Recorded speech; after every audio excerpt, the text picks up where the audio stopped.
देखिए कैसे इन आदमखोर भेड़ियों ने ग्रामीणों की नींद उड़ा दी है। लेकिन इनको पकड़ने के लिए ग्रामीण हो या फिर वन विभाग की टीम या फिर पुलिस प्रशासन किस तरीके से ऑपरेशन को आगे बढ़ा रहे हैं, ये जरा हम आपको ग्राफिक्स के जरिए बताते हैं। देखिए 200 से ज्यादा कर्मचारी लगे हुए हैं ताकि जल्द से जल्द इन भेड़ियों को पकड़ा जाए। 3 फॉरेस्ट ऑफिसर इसमें शामिल हैं। इसके अलावा बात करें ग्रामीणों की भी, लगातार हम खबरें बता रहे हैं किस तरीके से जो ग्रामीण हैं वो भी डटे हुए हैं, रात भर जगे रहते हैं और लाठी डंडों के साथ जो है लोगों को भी अपील करते हैं कि आप घरों से बाहर ना निकले। तो ऑपरेशन वुल्फ हंट जो है लगातार वो तेज होता हुआ नजर आ रहा है, लेकिन अभी तक दहशत जो है कम होने का नाम नहीं ले रहा है। सवाल ऐसे में ये कि आखिर कब तक इन भेड़ियों को काबू किया जाएगा। इसके अलावा 35 किलोमीटर का इलाका जो है पूरी तरीके से प्रभावित नजर आ रहा है। 39 गांव में भेड़ियों का आतंक देखने को मिल रहा है। खौफ के साए में 50,000 लोग इस वक्त हैं। 4 भेड़िए ड्रोन कैमरे में कैद हुए हैं। पकड़ने के लिए 4 पिंजरे लगाए गए हैं। इसके अलावा हमले में अब तक 9 लोगों की जान जा चुकी है। भेड़ियों के हमले में 45 लोग जख्मी हो गए हैं और सबसे ज्यादा जो निशाने पर इन भेड़िए ले रहे हैं वो बच्चों को बना रहे हैं, यानी कि शिकार सबसे ज्यादा बच्चों का किया गया है। और यही वजह है कि लोग जो है अपने बच्चों को घरों में कैद करने को मजबूर हो गए हैं, डरे हुए हैं कि ना जाने कल क्या हो जाए, अब क्या हो जाए। आगे खबर क्या है वो भी हम आगे रुक कर लेते हैं महिमा का।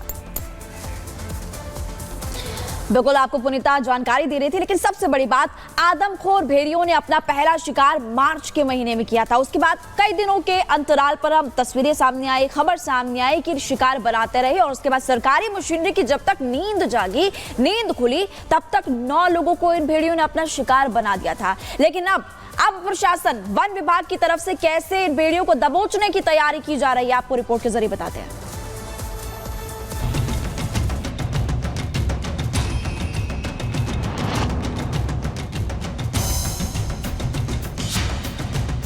उत्तर प्रदेश के बहराइच में आदमखोर भेड़ियों के मुंह को इंसानी खून लग गया है। यही वजह है कि आदमखोर भेड़िए जंगली जानवरों का शिकार छोड़ इंसानी बस्तियों में अपना शिकार तलाश रहे हैं। खूंखार भेड़ियों के निशाने पर सबसे ज्यादा मासूम बच्चे हैं। आदमखोर भेड़िए मासूम बच्चों पर हमले कर रहे हैं। घर के आंगन में सो रहे बच्चों को अपना निवाला बना रहे हैं। इस तरह से शिकार करता है कि बगल में सोते हुए इंसान को पता भी नहीं चलता कि उसके आंचल से उसका प्यारा नन्हा बच्चा कैसे गायब हो गया। बाद में पता चलता है कि आखिर उसका बेटा कहाँ गया। कितना शातिर है, कितना चालाक है, वो किस होशियारी से अपने काम को करता है कि बगल में ही सो रहे परिजनों को, उसके माता पिता को पता भी नहीं चलता है। वहीं भेड़ियों के आतंक ने योगी सरकार की भी चिंता बढ़ा दी है। बहराइच के 35 से ज्यादा गांवों में भेड़ियों ने इस कदर कोहराम मचाया कि अधिकारी से लेकर मंत्री तक ग्रामीण इलाकों में कूच कर रहे हैं। सीएम योगी के निर्देश पर वन एवं पर्यावरण मंत्री डॉक्टर अरुण कुमार सक्सेना भी बहराइच पहुंचे। वन मंत्री ने स्थानीय जनप्रतिनिधियों और अधिकारियों के साथ बैठक की और आदमखोर भेड़ियों को पकड़ने की रणनीति पर चर्चा की। वन मंत्री ने ग्रामीणों को आश्वस्त किया कि सरकार उनकी सुरक्षा में कोई कोताही नहीं बरतेगी। खूंखार भेड़ियों को पकड़ने के लिए सरकार हर वो कोशिश कर रही है जिससे ग्रामीणों की सुरक्षा सुनिश्चित की जा सके। भेड़िए ने जो हमारे बच्चों पर अटैक किया वो बहुत ही अफसोसनाक है। हमारे माननीय मुख्यमंत्री बहुत संवेदनशील हैं। उन्होंने इन बच्चों के परिवारों के साथ संवेदना व्यक्त की है और कहा है इसको हर हालत में रोका जाए। 3 भेड़िए पकड़े जा चुके हैं और 3 अभी और हैं। हमें उम्मीद है वो भी जल्दी ही पकड़े जाएंगे। उसके अलावा हम यहाँ लोगों से कह रहे हैं, घबराओ नहीं, परेशान मत हो, हिम्मत से काम लो। आदमखोर भेड़ियों के आतंक से ग्रामीणों में दहशत का माहौल है। ग्रामीण रात भर जागकर बच्चों की सुरक्षा कर रहे हैं। इलाके के जनप्रतिनिधि भी लगातार ग्रामीणों के साथ खड़े हैं। बीजेपी विधायक ने भी खूंखार भेड़ियों के खिलाफ मोर्चा खोल रखा है। हाथों में बंदूक लेकर ग्रामीणों के साथ गश्त कर रहे हैं। बीजेपी विधायक ने सरकार से मांग की है कि पागल भेड़ियों को गोली मारने का आदेश जारी किया जाए। आपको बता दें कि बहराइच के महासी तहसील क्षेत्र में भेड़ियों के आतंक की शुरुआत मार्च में हुई थी। 10 मार्च को मिश्रणपुरवा के 3 साल की बच्ची को भेड़िया उठा ले गया। इसके 13 दिन बाद 23 मार्च को नया पुरवा में 1.5 साल का मासूम बच्चा भेड़िए का शिकार बना। अप्रैल से जून के अंत तक भेड़ियों के हमले में 10 बच्चे और कई बुजुर्ग घायल हुए। इसके बाद 17 जुलाई से अब तक 1 महिला और 6 बच्चों समेत 9 लोग भेड़ियों का शिकार हो चुके हैं। बहरहाल बहराइच में इन दिनों लोगों की सबसे बड़ी चिंता खूंखार भेड़िए हैं। पिछले 40 दिन में भेड़िए 30 से ज्यादा हमले कर चुके हैं। वन विभाग से लेकर यूपी पुलिस तक ऑपरेशन भेड़िया के जरिए आदमखोरों को पकड़ने की कोशिश कर रही है।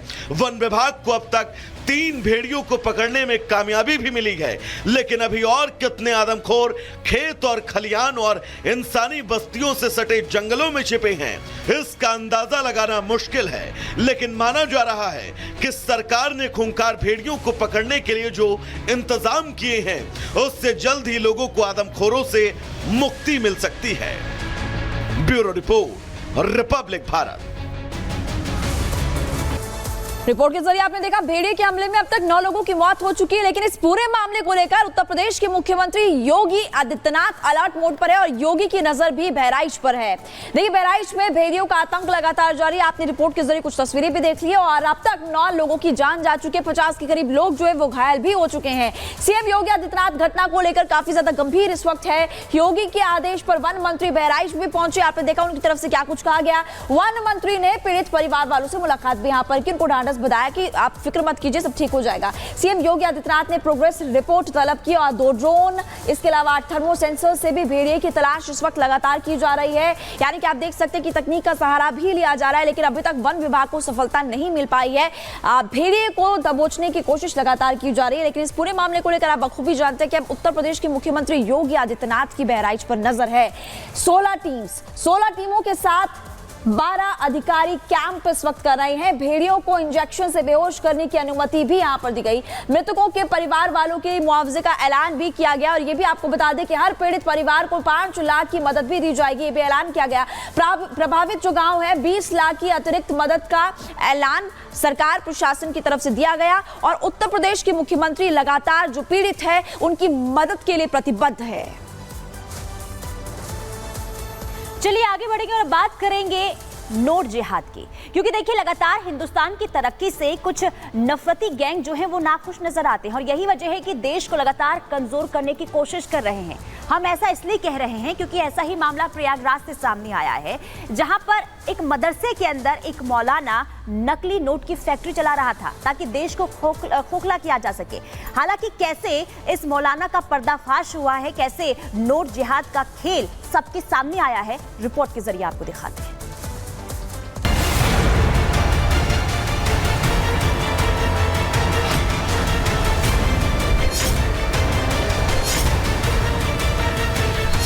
नफरत को जिहाद का नाम देकर हिंदुस्तान को गहरे जख्म देने वाली कई साजिशों का खुलासा देश में पहले भी कई बार हो चुका है, लेकिन इसी कड़ी में अब यूपी पुलिस ने प्रयागराज के जामिया हबीबिया मदरसे में चल रहे एक गहरी साजिश का पर्दाफाश किया है।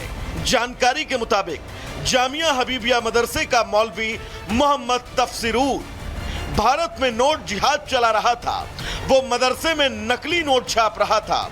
उसकी फैक्ट्री में 100 रुपए के नोट छापे जा रहे थे। उसने मदरसा नकली नोट छापने वाले गैंग को किराए पर दे रखा था। पुलिस के मुताबिक जामिया हबीबिया मदरसे का मौलवी नकली नोट बनाने वाले गैंग का शेयर होल्डर था और ये खेल मदरसे में पिछले कई महीनों से चल रहा था।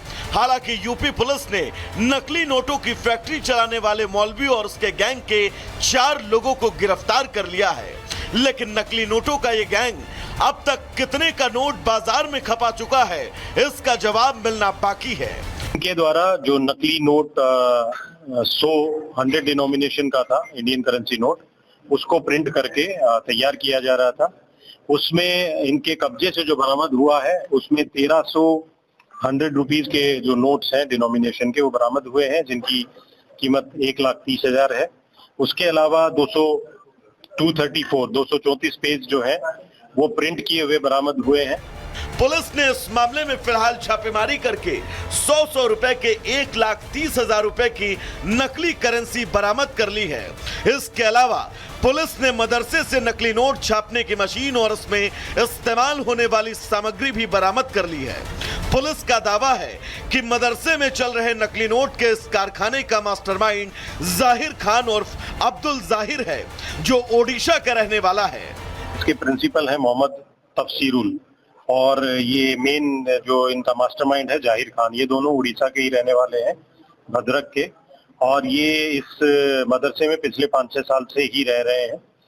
ये एक दूसरे को जानते थे और मेनली इन दोनों की नॉलेज में भी था। तो जो मदरसा का जो मौलवी प्रिंसिपल है उसके संज्ञान में था, उसी ने इनको एक अलग रूम दे रखा था और वहीं पे ये सारे जो फेक इंडियन करेंसी नोट्स जो है वो ये तैयार करते हैं। बहरहाल देश में फेक करेंसी लंबे समय से एक बड़ी समस्या रही है, जिसे खत्म करने की कोशिशें लंबे वक्त से जारी हैं। लेकिन हिंदुस्तान को नुकसान पहुंचाने की ये साजिश इकलौती नहीं है। पिछले कई महीनों से देश में सिलसिलेवार तरीके से कई ऐसी साजिशें देखने को मिली हैं, जो ये साबित करने के लिए काफी हैं कि हिंदुस्तान की तरक्की से कुछ देश और नफरती गैंग बुरी तरह से पीड़ित हैं। Bureau report, Republic Bharat.